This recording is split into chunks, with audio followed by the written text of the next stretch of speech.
Before we start, I would want you to hit that red subscribe button so you never miss out on any of our videos. Hey guys, what's up? Welcome back to Film Boss. In this video, we will talk about why 90 Day Fiance is dying. Number 1, the premise is broken. Okay, let's start with the fact that the premise of the show is already broken.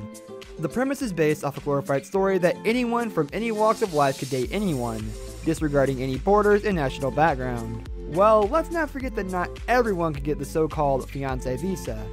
Of course, this is a hot button issue that not even the producers are talking about. Number 2, broken politically. Since Donald Trump took office, dropping from an average 33,701 approved applications for fiscal years 2011 to 2015 to 28,662 in fiscal 2018, TLC President Howard Lee says politics is tangential to the show's success. I don't even think about the political angle of what 90 Day Fiancé is about. I think about that universal theme of love. Well, how lovely that sounds. The other problem the story gives is that it is not that easy to get this fiancé visa. You have to be able to support your spouse as part of the K1 process. Number 3, getting a visa is already hard. In order to obtain the K1 visa, you don't just have to look good on paper and be able to impress your interviewer. There's a big stipulation about support that has to be met, and the United States citizen must prove that he or she can support his or her partner during the partner's stay in the country. While the sponsor doesn't have to be rich, they must be able to support their would-be spouse at 100% of the poverty level. Number 4, before the episode even starts. Some of the other problems also stand in the social environment surrounding the series. 90 Day is so rooted in real-world consequences and the real lives of these people that it often feels too tender to touch.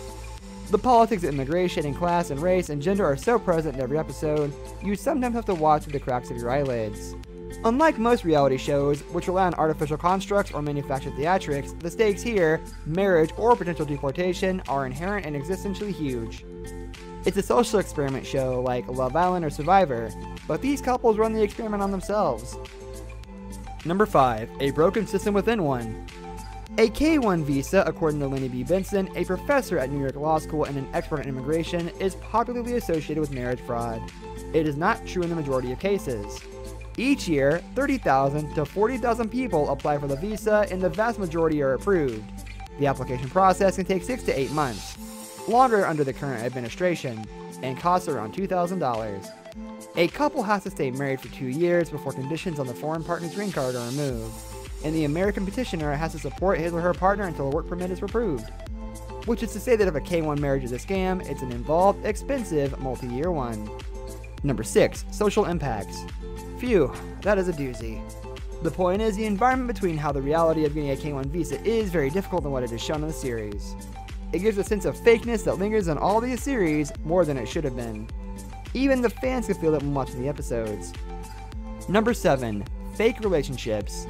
Some of the relationships in the show are so glaringly fake that it feels as if TLC just randomly found people and offered them the job for some media exposure. While some fake relationships, like Jorge and Anfisa, appear to be fake on the inside, but carefully constructed by the couples on the outside in order to gain something from one another. Others, like Mark and Nikki, make you question how they met, and how well they know one another in the first place. Number 8, scripted scenes.